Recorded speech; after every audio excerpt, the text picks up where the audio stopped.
Esta es la predicación correspondiente al domingo 22 de enero de 2023 de la Iglesia Cristiana Cristo Viene de Algeciras.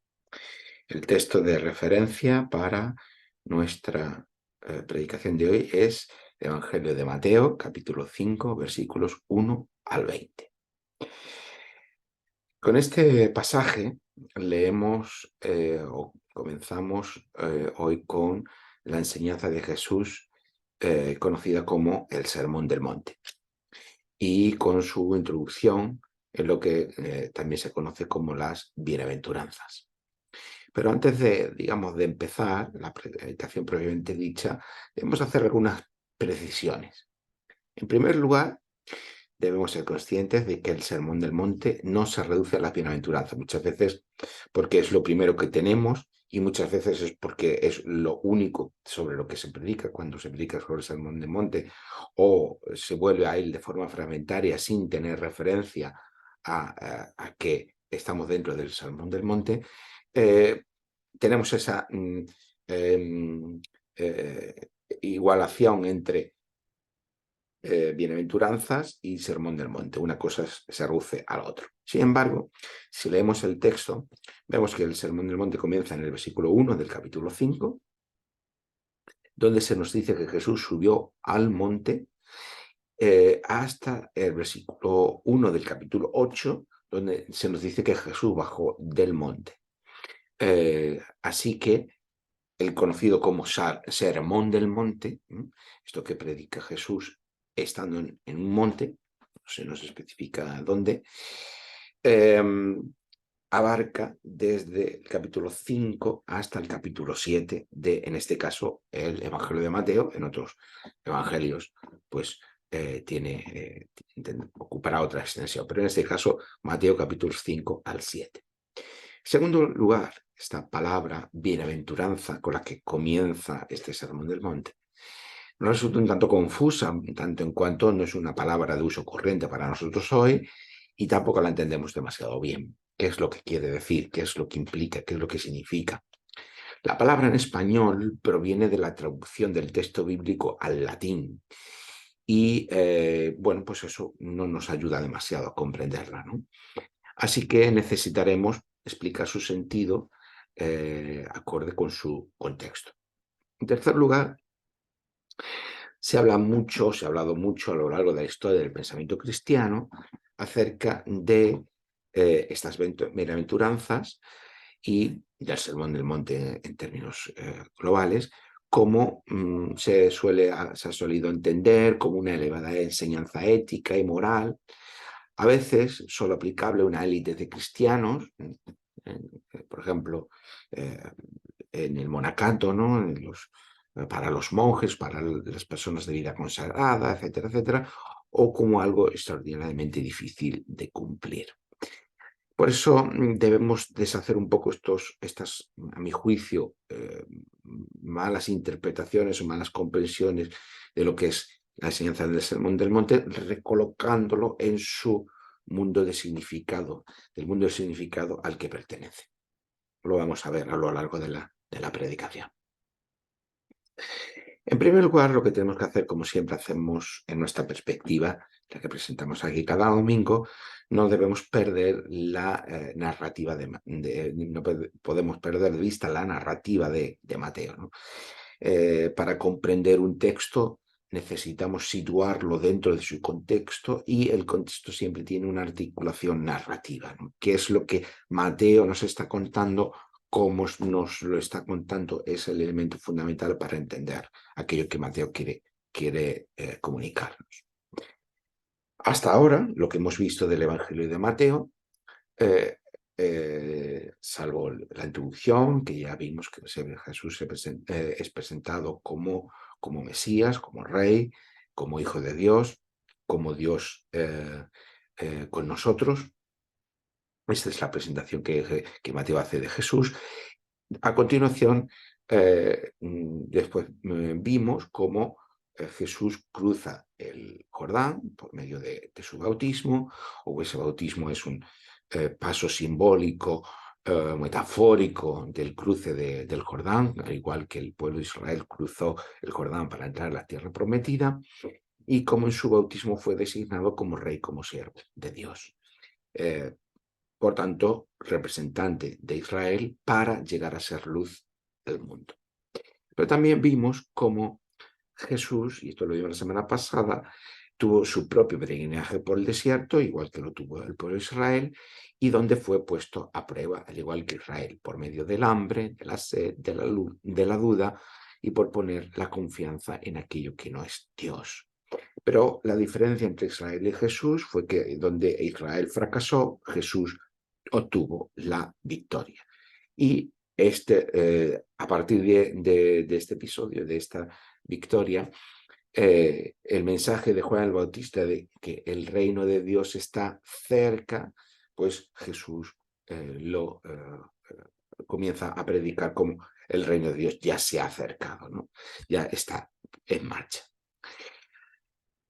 Si tenemos la narrativa del Antiguo Testamento en nuestra cabeza y por lo tanto del Antiguo Israel, si nos acordamos, uno de los puntos centrales de la travesía por el desierto de Israel, ya vimos la semana pasada lo importante que era para entender las tentaciones de Jesús, hacer el paralelismo con Israel, uno de los puntos centrales de la travesía por el desierto de Israel, la travesía de Israel por el desierto, quiero decir, fue recibir la ley por medio de Moisés en el monte Sinaí. Esto es uno de los puntos centrales dentro de esa ruta por el desierto, saliendo de Egipto antes de entrar a la tierra prometida. Pues teniendo esto en cuenta y teniendo esto en mente, si leemos lo que ahora Mateo nos está contando, que Jesús subió un monte, como he dicho anteriormente, y predica, da su enseñanza y después baja de ese monte, ¿qué es lo que precisamente nos está contando Mateo que hace Jesús entonces en ese momento? ¿Qué está representando Jesús? Pues ese subir y bajar del monte es como si Jesús fuera un nuevo Moisés. Jesús encarna ese nuevo Moisés. El libro del Deuteronomio termina diciendo que no hubo ni habrá un profeta como Moisés. Pues precisamente Jesús representa a este nuevo Moisés que sube y baja del monte, al igual que hizo Moisés para traer el decálogo, pues, y después el resto de leyes. Jesús representa este nuevo Moisés que ya no da una ley, sino que transmite, anuncia una determinada enseñanza. El Sermón del Monte, por tanto, es el equivalente a la recepción de la ley en el monte Sinaí. Ahora nos preguntamos entonces, ¿significa esto que la enseñanza de Jesús se convierte en una nueva ley? Igual que Moisés dio una ley a su pueblo, ahora Jesús está dando otra nueva ley al pueblo de Dios, o que aquella ley mosaica ya se ha vuelto obsoleta, o hay que resignificarla de alguna manera. ¿Qué significa entonces esto? La respuesta no es sencilla. Se ha escrito y pensado mucho a lo largo de la historia del pensamiento cristiano sobre este tema, así que vamos a intentar arrojar algo de luz al respecto. Lo primero que tenemos que tener en cuenta es que esta enseñanza, este sermón del monte de Jesús, no es una enseñanza exclusivamente de normas morales que hay que cumplir al pie de la letra. De hecho, lo primero que hay que recordar es que la ley, entendida como Torá, son los 5 primeros libros de nuestra Biblia cristiana, que llamamos Pentateuco, pues esa Torá no solo son normas y mandamientos, sino que la ley, en cuanto a Torá, es la narración de las acciones liberadoras de Dios en favor de su pueblo y por medio de su pueblo a toda la creación, de las promesas y del pacto de Dios con su pueblo para bendición a toda la humanidad. De esto es lo que nos habla la Torá. Y por supuesto, dentro de esa gran narrativa y de esas promesas y de ese pacto de Dios con su pueblo, encontramos normas y mandamientos que son las que regulan las condiciones del pacto de Dios con su pueblo. Pero claro, esta comprensión, esta visión, esta perspectiva, además de ser mucho más rica y mucho más matizada y mucho más compleja que simplemente entender la ley como un código jurídico. Hay códigos jurídicos dentro de la Torá, pero la Torá no puede reducirse a códigos jurídicos. Es más, no pueden entenderse los códigos jurídicos en el sentido como entendería un romano, como entendemos nosotros, sino como unas instrucciones, como unas condiciones del pacto que regula la relación de Dios con su pueblo. Y esto ya cambia completamente la noción de ley. Por lo tanto, cuando pensamos en ley reducida a normas morales, tenemos que entender que esto es una distorsión moderna que no corresponde ni con la comprensión de Israel ni con la comprensión que tenía Jesús y sus contemporáneos acerca de la ley. Eso es lo primero que tenemos que tener en cuenta. Pero lo siguiente es, entonces, ¿qué tiene que ver esto con este sermón del monte, ¿no?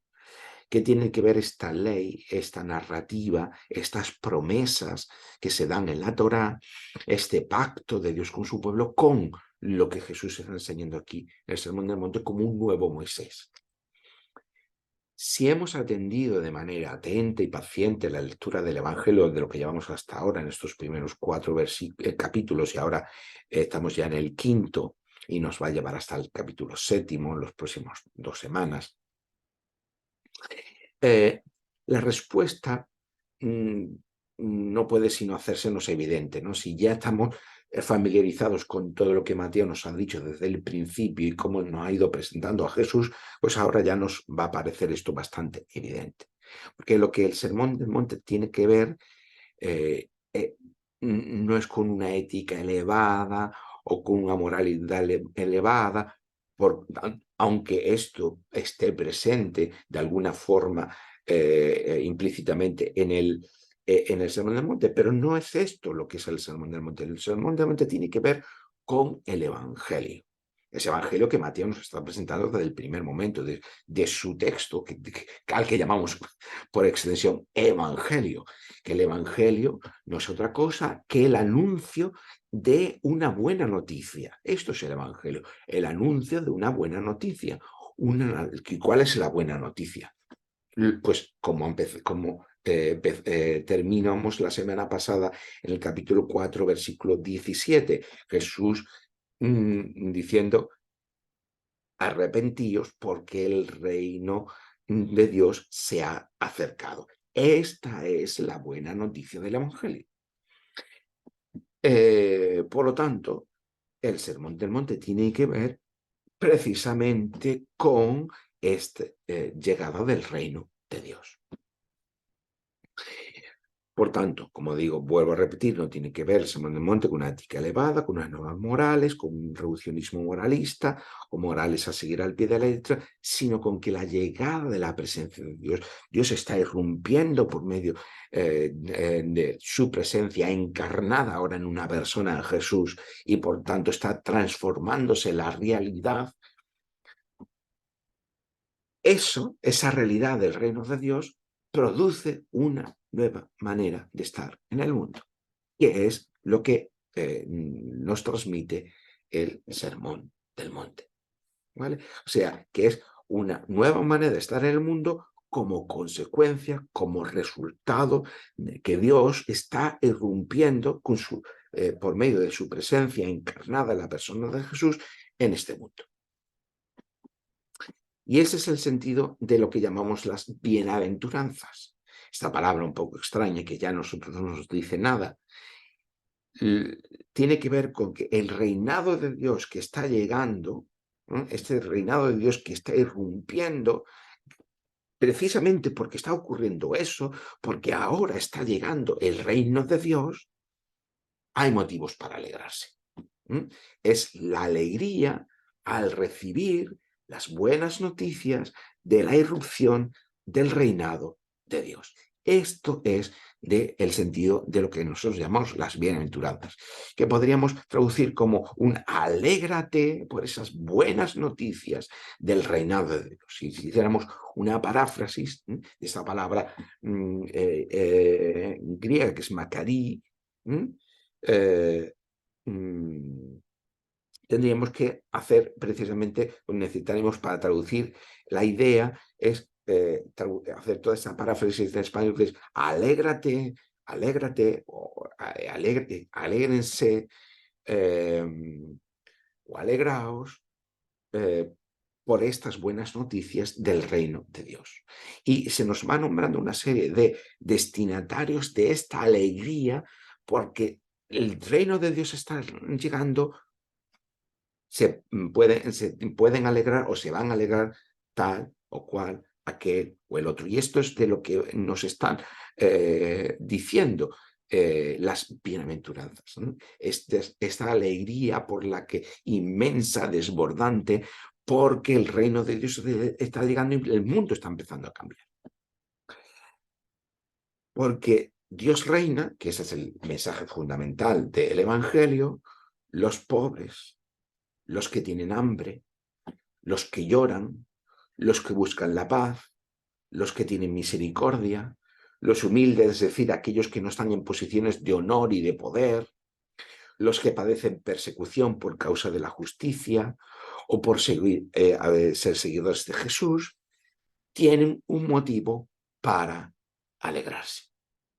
Si comparamos las bienaventuranzas de Mateo, capítulo 5, y versículos 3 al 11, y de Lucas, capítulo 6, versículos 20 al 22, veis que lo que yo he resumido aquí corresponde a la fusión, digamos, de ambos textos, ¿no?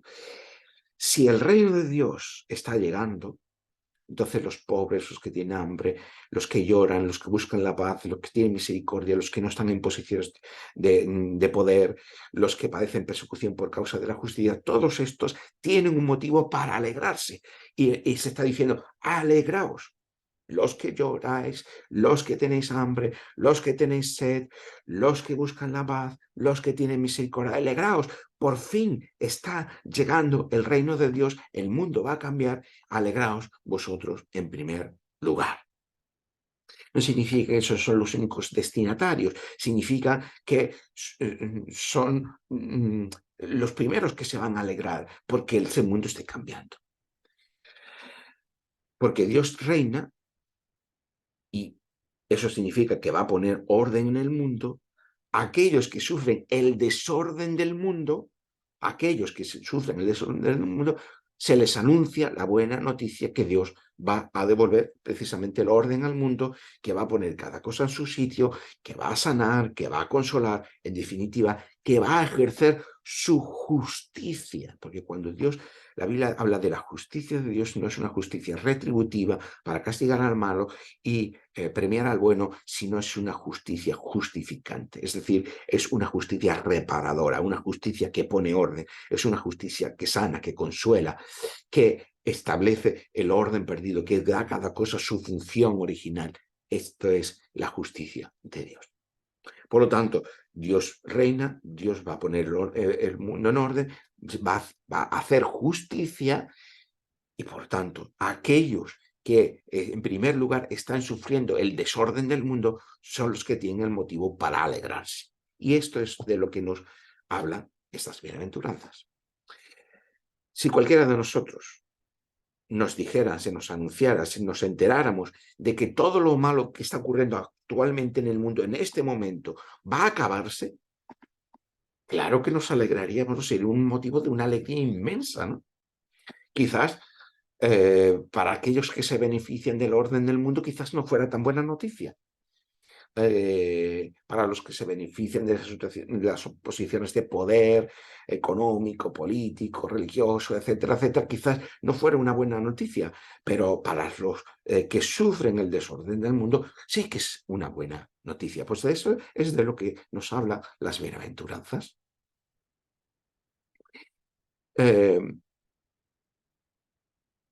Que Dios reine no es un mensaje abstracto, sino una realidad que lo transforma todo.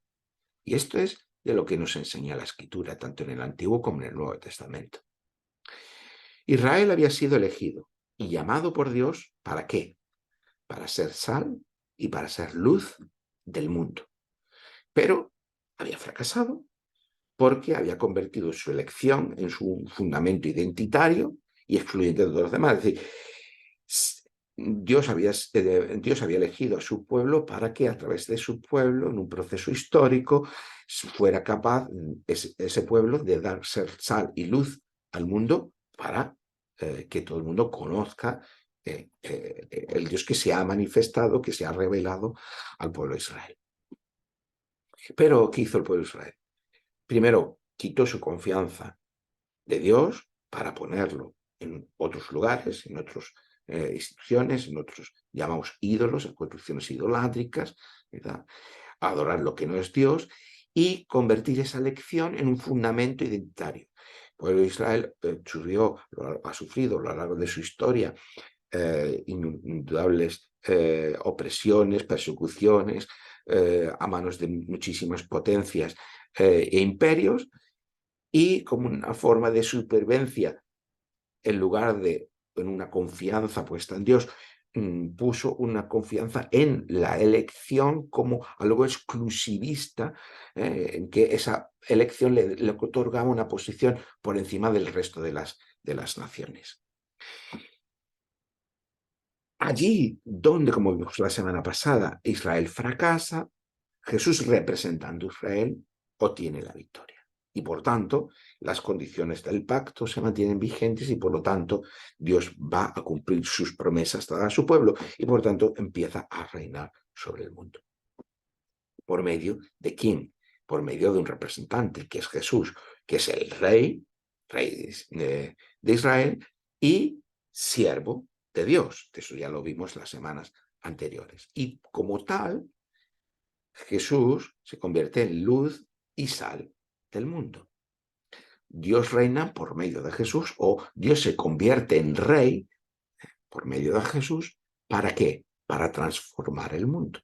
Pero ahora, aquellos que por la fe, poniendo nuestra confianza en Jesús y siguiéndole a Él, nos convertimos en participantes de su pueblo y, por tanto, recuperamos esta vocación inicial dada al pueblo de Dios de ser sal y luz del mundo. Por eso nosotros ahora, como cristianos, como seguidores de Jesús, nos podemos convertir, nos podemos recuperar esa vocación inicial de Dios, dada por Dios a su pueblo, de ser sal y luz del mundo. Y estos versículos que encontramos, Mateo capítulo 5, versículos 13 al 16, tienen este sentido. Nosotros, poniendo nuestra confianza en Jesús, nos convertimos en participantes del pueblo de Dios. Ya no es por la circuncisión, ni es por una cuestión étnica de haber nacido en el pueblo de Israel, ni es ni porque cumplamos las prescripciones de la ley, sino porque ponemos nuestra confianza en Jesús, porque tenemos fe en Él. Por tanto, eso nos hace ser participantes del pueblo de Dios y, por tanto, esta vocación original de ser luz y sal del mundo ahora es nuestra propia vocación. ¿Qué significa ser sal? La sal en el mundo antiguo preservaba de la corrupción, es decir, la sal hasta el día de hoy se sigue usando como una forma de preservar los alimentos para que, pasado el tiempo sobre ello y las condiciones climatológicas, no se pudran. Por lo tanto, ser sal es, digamos, el elemento para que no se desarrolle la corrupción en el mundo a causa del mal y del pecado. Y ser luz es allí donde hay luz, ilumina sobre la oscuridad, sobre las tinieblas, y por lo tanto, donde no vemos, ahora podamos ver. Pues a esto somos llamados como participantes del pueblo de Dios, a ser sal y ser luz en el mundo. No es algo para nosotros, no es algo, por eso en otra versión dice, si una luz se pone se oculta, pues entonces ya no da sabor. Si la sal pierde su sabor, pierde sus propiedades de preservación, de sabor, pues entonces pues, no sirve para nada, ¿no? Pues esta es la cuestión. ¿Qué significa entonces ser sal y ser luz? Pues es lo que el resto del Sermón del Monte nos va a explicar. Y es lo que hoy no vamos a poder ver, pero solamente algunos aspectos. Al principio dijimos que este episodio equivale a la donación de la ley por parte de Moisés en el Sinaí, ¿vale? Pero las palabras de Jesús vienen a aclarar en que consiste esta relación entre Jesús y la ley. Lo leemos a continuación en Mateo capítulo 5, versículo 17, que dice lo siguiente. No pensáis que yo he venido a anular la ley de Moisés, dice Jesús, o la enseñanza de los profetas. No he venido a anularlas, sino que a darles su verdadero significado. Y os aseguro que mientras existan el cielo y la tierra, la ley no perderá ni un punto ni una coma de su valor. Todo se cumplirá cabalmente. ¿Vale? Esas son las palabras de Jesús. ¿Pero qué significa? Algunos han entendido estas palabras como si Jesús estuviera diciendo que la ley va a estar vigente siempre y que hay que cumplirla al pie de la letra. Pero ya tenemos al apóstol Pablo que dice que la ley es ese pedagogo que nos lleva a Cristo, pero una vez que tenemos a Cristo, ya solamente hace falta poner la fe en Él y el Espíritu Santo, es decir, la presencia de Dios, irrumpe en nuestra propia vida. Por lo tanto, algunos, como digo, interpretan que como si la ley va a estar vigente siempre y que hay que cumplirla al pie de la letra, porque como la ley está vigente, por lo tanto tenemos que cumplirla estrictamente. Pero Jesús no está diciendo esto, ¿no? Tampoco lo dice Pablo, como ya he mencionado anteriormente. No se está aquí, ni Pablo ni Jesús se están refiriendo ni a un literalismo ni a un legalismo aplicado a las Escrituras. Todo lo contrario. Hay que tener en cuenta que cuando Jesús está hablando de la ley y de los profetas, ¿a qué se está refiriendo? Hay que entender que las escrituras hebreas, lo que nosotros conocemos con nuestro Antiguo Testamento, se componen de tres partes. Torah, Nevi'im y Ketubim. Es decir, tenemos la Torah, la ley, los Nevi'im, los profetas, que por cierto incluyen lo que nosotros, los cristianos, llamamos profetas, pero también lo que llamamos libros históricos. La perspectiva judía, todos son profetas, anteriores y posteriores, y los escritos, que son los textos más tardíos dentro del canon hebreo. Jesús se está refiriendo entonces claramente aquí a la Torá y a los profetas como las dos partes representativas de la escritura hebrea. Y lo que nos está diciendo es que Él es precisamente el cumplimiento de lo que la Torá y los profetas enseñan. Eso es lo que está diciendo Jesús, que es lo mismo que dice el apóstol Pablo, cuando, como ya he dicho anteriormente, la ley es ese pedagogo, ese esclavo que acompañaba a los niños al colegio, pues la ley es el pedagogo que nos lleva a Cristo, pero una vez que estamos en Cristo, por medio de la fe, pues ya no necesitamos la ley. ¿Por qué? Porque ya tenemos a Cristo, ya tenemos a Jesús, Jesús el Rey, el siervo de Dios, el Hijo de Dios, el Mesías, la presencia encarnada de Dios. Por lo tanto, la ley es esa ayuda que nos permite reconocer que en Jesús se han cumplido todas las promesas dadas en la ley y los profetas. En ese sentido es muy importante, porque nos permite entender que en Jesús precisamente se han cumplido todas esas promesas de Dios y que es por medio de Jesús que Dios cumple todas sus promesas. Por lo tanto, esta función de pedagogo, de ayuda, de enseñanza, de guía, es muy importante. Pero ya el énfasis no está puesto en la ley, sino en Jesús. O lo que Jesús nos está enseñando a mirar, porque Jesús nos enseña a mirar, nos atrae la mirada hacia sí mismo, sino una realidad que es la que Él está inaugurando, que es el reino de Dios, obviamente, ¿no? Y eso es lo que significa esta palabra. Jesús no está haciendo nada nuevo que rompa con las tradiciones de Israel. En cierto modo, no viene a enseñar nada nuevo Jesús, sino a decirnos, ¿veis lo que enseñan la ley y lo que enseñan los profetas? Pues yo voy a cumplir todo lo que ellos han enseñado. Por lo tanto, no hay ruptura, hay continuidad con esas tradiciones de Israel. Jesús está dando cumplimiento al pacto de Dios con su pueblo y hasta que Dios no consume su nueva creación, esas promesas siguen vigentes. La otra cuestión es que escribas y fariseos hacían o pretendían hacer una observancia estricta, hoy podríamos llamar incluso literal, de la ley como una condición de posibilidad para que Dios cumpliera su promesa. Es decir, la medida en que cumplamos estrictamente la ley, Dios va a volver con su pueblo y va a dar cumplimiento a todas sus promesas.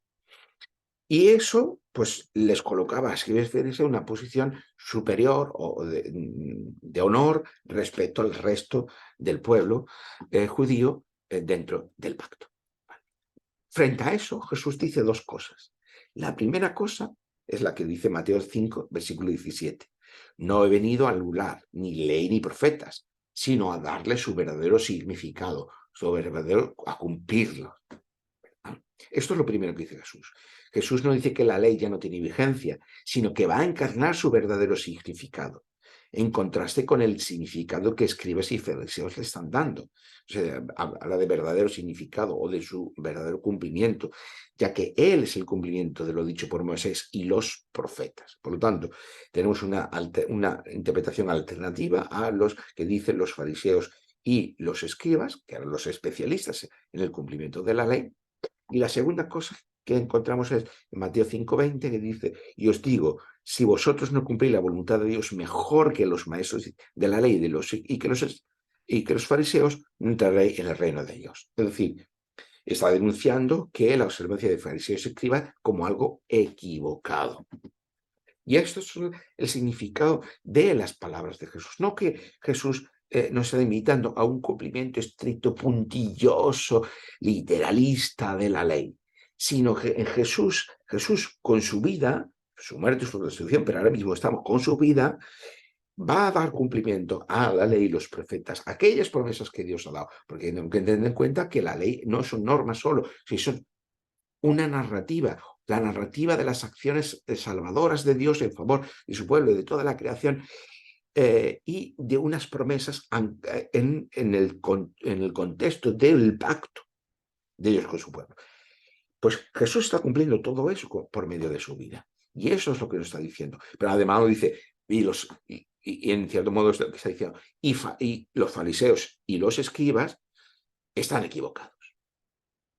El reino de Dios está irrumpiendo a pesar de que escribas y fariseos están equivocados. Yo pensaba, si cumplimos la ley estrictamente, Dios va a irrumpir con su presencia, con sus promesas. Jesús está diciendo, el reino de Dios ya está llegando, se está acercando, está haciendo presente, a pesar de que escribas y fariseos están equivocados.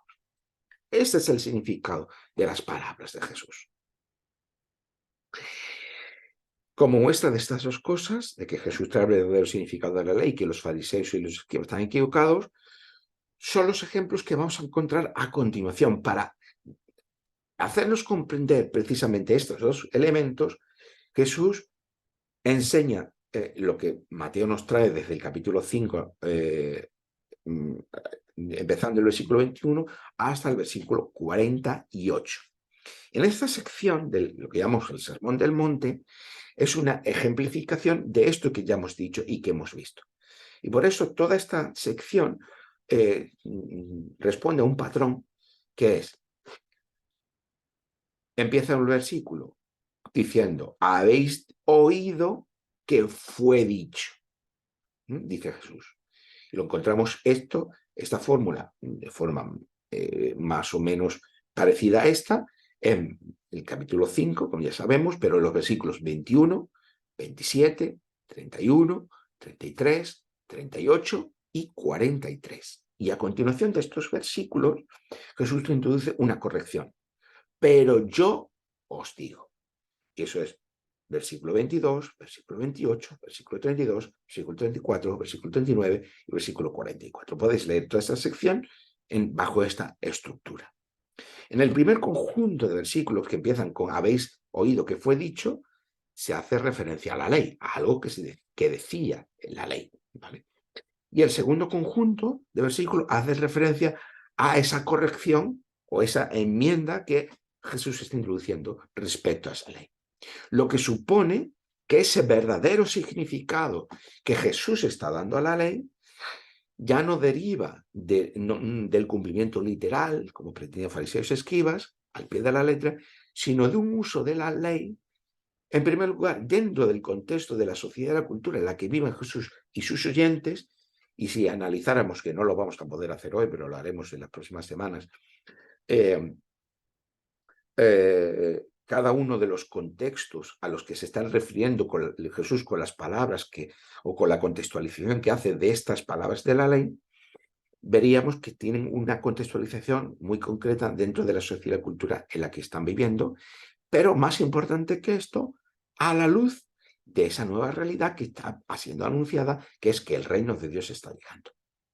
¿Cuál es el verdadero significado de la ley a la luz del reinado de Dios que está irrumpiendo por medio de la vida de Jesús? ¿Cuál es? Pues la respuesta la encontramos al final del Sermón del Monte. Hoy vamos a ver el principio y el final del Sermón del Monte. La clave está en este principio que ya hemos dicho, que Jesús no viene a anular, sino a cumplir y a dar verdadero significado a la ley y a los profetas. Y el final nos dice cuál es ese verdadero significado. Mateo 7, versículo 12. Así que todas las cosas que queráis que los hombres hagan con vosotros, así también haced vosotros con ellos, pues esto es la ley y los profetas. ¿Veis que toda esta sección empieza aquí con esta afirmación, capítulo 5, versículo 12, diciendo que Jesús no ha venido a anular la ley y los profetas, sino a darle su verdadero significado y cumplimiento? ¿Cuál es ese verdadero significado y cumplimiento? Pues Mateo 7:12, al final del sermón, esto es la ley y los profetas. Lo que tú quieras que te hagan a ti, hazlo tú con ellos. Ese amor al prójimo como a uno mismo. Es lo que llamamos la regla de oro. El amor al otro que nos lleva a tratar a otros como nos gustaría que nos tratasen a nosotros mismos.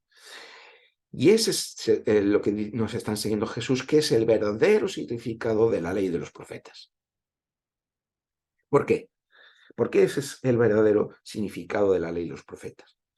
Porque lo que motiva a Dios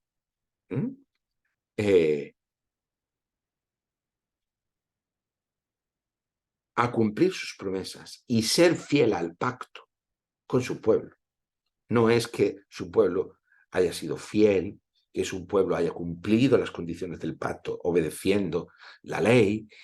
No es nada de esto, porque precisamente el pueblo ha sido infiel en determinados momentos y porque en muchas ocasiones no ha cumplido las condiciones del pacto obedeciendo la ley. Por lo tanto, el pacto quedaba invalidado. ¿Por qué, a pesar de eso, Dios sigue siendo fiel a la palabra dada al pacto, sigue siendo fiel a sus promesas y sigue cuidando y preservando a su pueblo? Porque lo ama, porque Dios, por encima de toda la comprensión de todas las divinidades en el mundo antiguo, es un Dios de amor. Esa, una de las pocas definiciones que encontramos en toda la Biblia acerca de quién es Dios, la encontramos en el Nuevo Testamento diciendo Dios es amor. Dios, por amor a su pueblo, pero a toda su creación, no solo a su mente, solo a su pueblo, sino a toda su creación, sigue siendo fiel al pacto con su pueblo y a las promesas que él ha dado.